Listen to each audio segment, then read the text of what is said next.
यह कहानी बरसों पुरानी है, जब हिंदुस्तान के दिल में एक प्राचीन शहर बसता था, जिसे सैरिंद नाम से जाना जाता था। इस शहर में एक व्यापारी रहता था, जिसका नाम यासिर था। यासिर रेशमी कपड़ों का कारोबार करता था और अपनी सच्चाई व हिकमत के लिए सारे शहर में मशहूर था। उसका मिजाज शांत और गंभीर था, मगर मुश्किल हालात का सामना करने की उसमें अजीब सी ताकत थी। यासिर हमेशा गरीबों और जरूरतमंदों की मदद करता, भले ही उसका कारोबार लगातार घाटे में डूब रहा था। फिर भी उसने नेक दिली का दामन नहीं छोड़ा। लोग उसकी तारीफ करते, मगर कुछ उसे नादान और बेवकूफ भी कहते।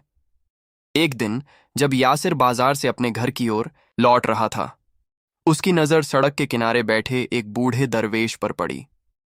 वह दरवेश कमजोर और थका हारा दिख रहा था, मानो कई दिनों से भूखा हो। यासिर का दिल पसीजा। उसने बिना वक्त गंवाए अपने थैले से रोटियां निकालीं और दरवेश को दे दीं। बूढ़े ने रोटियां लीं और मुस्कुराते हुए यासिर को अपने पास बुलाया। उसने कहा, बेटा, तेरा दिल साफ है, क्या तू अपनी तकदीर को आजमाना चाहेगा?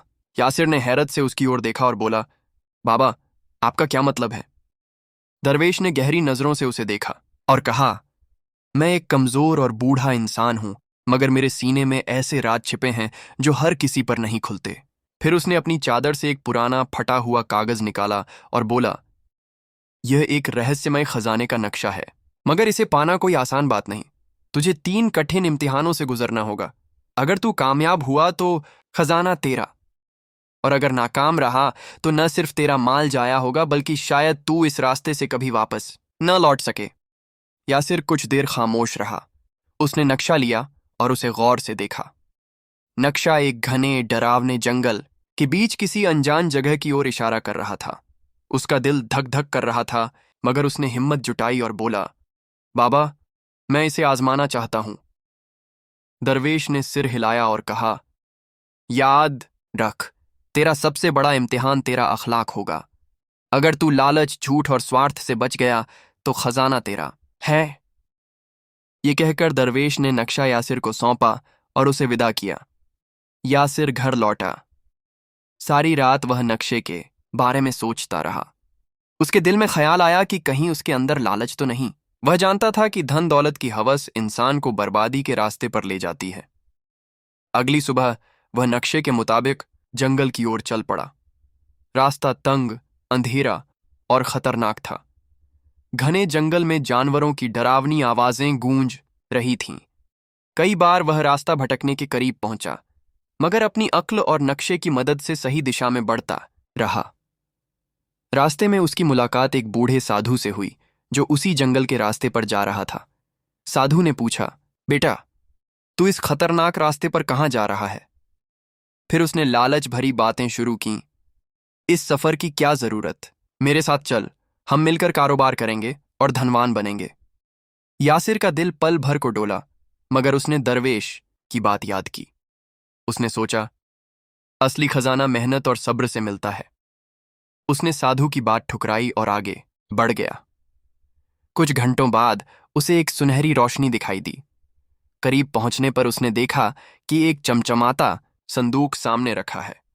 पास ही एक पत्थर की तख्ती थी, जिस पर लिखा था, इस संदूक को खोल और तुझे बेशुमार दौलत फौरन मिलेगी, मगर तेरी अक्ल हमेशा के लिए छिन जाएगी। यासिर सोच में पड़ गया। यह लुभावना मौका था, मगर उसने दरवेश की नसीहत याद की। उसने गहरी सांस ली और खुद से कहा, सच्चा खजाना सब्र और मेहनत से मिलता है, न कि आसान रास्तों से। उसने संदूक को नजरअंदाज किया और आगे बढ़ गया। तभी संदूक और रोशनी गायब हो गई।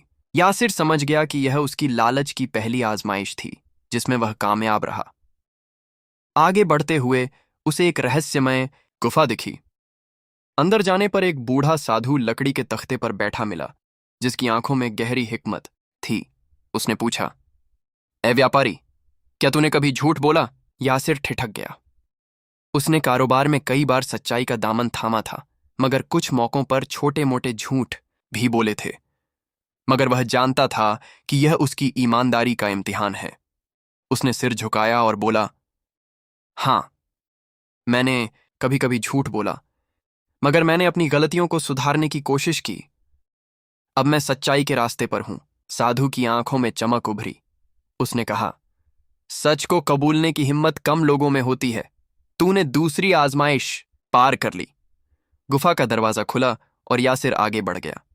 अब यासिर आखिरी मुकाम पर पहुंचा। दूर से उसे एक विशाल पत्थर दिखा जिसके नीचे खजाना दबा था, मगर जैसे ही वह करीब पहुंचा उसने देखा कि एक जख्मी आदमी वहां पड़ा है, दर्द से कराह रहा था। वह प्यासा था और मदद मांग रहा था। यासिर के पास थोड़ा सा पानी बचा था जो उसने अपने लिए रखा था। वह सोचने लगा, क्या मुझे खजाना निकालना चाहिए या इसकी जान बचानी चाहिए? मगर तभी उसे एहसास हुआ कि खजाने से ज्यादा कीमती एक इंसान की जान है। उसने फौरन अपना पानी निकाला, जख्मी को पिलाया और उसके जख्मों की मरहम पट्टी की। जैसे ही उसने यह किया, वह जख्मी अचानक गायब हो गया और वहां एक नूरानी रोशनी फैल गई। वही दरवेश जिसने नक्शा दिया था वहां प्रकट हुआ और बोला, तूने आखिरी इम्तिहान भी पार कर लिया। तूने साबित कर दिया कि सच्चा इंसान वही है जो दूसरों की भलाई को अपने फायदे से ऊपर रखता है। ये कहकर दरवेश गायब हो गया। तभी जमीन हिली और पत्थर के नीचे से सोने, चांदी और जवाहरात से भरे संदूक निकल आए। मगर यासिर अब समझ चुका था कि असली खजाना उसकी सच्चाई, रहमदिली और हिकमत है। उसने प्रण किया कि वह इस दौलत को गरीबों की भलाई और अपने शहर की खुशहाली के लिए इस्तेमाल करेगा।